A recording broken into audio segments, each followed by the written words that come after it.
ఈనాటి ఈ విస్తృత స్థాయి సమావేశానికి చేసిన జనసేన నాయకులకు, అధ్యక్షులు పవన్ కళ్యాణ్ గారికి, అలాగనే సభాధ్యక్షులు మనోహర్ గారికి, అలాగనే పిఎస్సి సభ్యులు పెద్దలు కొణిదెల నాగేంద్రబాబు గారికి నా హృదయపూర్వక నమస్కారాలు.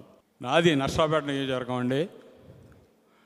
అక్కడ మా కార్యకర్తలు ఎంత బలంగా ఉన్నారంటే, ఒక మెసేజ్ ఇస్తే 500 మంది గంటలో పార్టీ ఆఫీస్ దగ్గరికి చేరుతారు.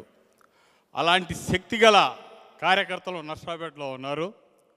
మీకు తెలుసు, మొదటి నుంచి నర్సాపేట, పల్నాడు అంటే 2 బలమైన సామాజిక వర్గాలు పరిపాలిస్తూనే ఉన్నాయి. అలాంటి నర్సాపేటలో ఒక మైనార్టీగా నేను ఇతర వర్గాల వారిని కలుపుకొని బలంగా అక్కడ జనసేన పార్టీని పెట్టామంటే దానికి అంతటికీ కారణం వెనక పవన్ కళ్యాణ్ గారు అనే శక్తి ఉందని సగర్వంగా చెప్పుకుంటున్నాను. అలాగనే మొన్న బస్సు యాత్ర బయలుదేరి నర్సాపేటలో బహిరంగ సభ 20 నుంచి 25 వేల మంది వైసీపీ కార్యకర్తలతో మీటింగ్ పెట్టాలని ప్రపోజల్ పెట్టి అక్కడ బహిరంగ సభ ఏర్పాటు చేయడం జరిగింది.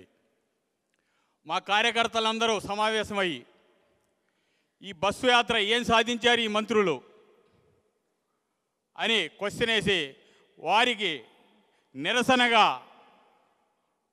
మేము బస్సును అడ్డగిస్తామని ఒక వినాదంతో 3 రోజులు ప్రతి ఇంటికి, ప్రతి గడపకి పోయి ప్రచారం చేసి బస్సు యాత్రని అడ్డగిస్తాం, మేము బహిరంగంగా అడ్డం తగులుతామని చెప్పి 3 రోజుల క్రితమే ఎస్పీ గారికి పర్మిషన్ ఇచ్చిన ఎస్పీ గారు పర్మిషన్ ఇవ్వడం జరగలేదు.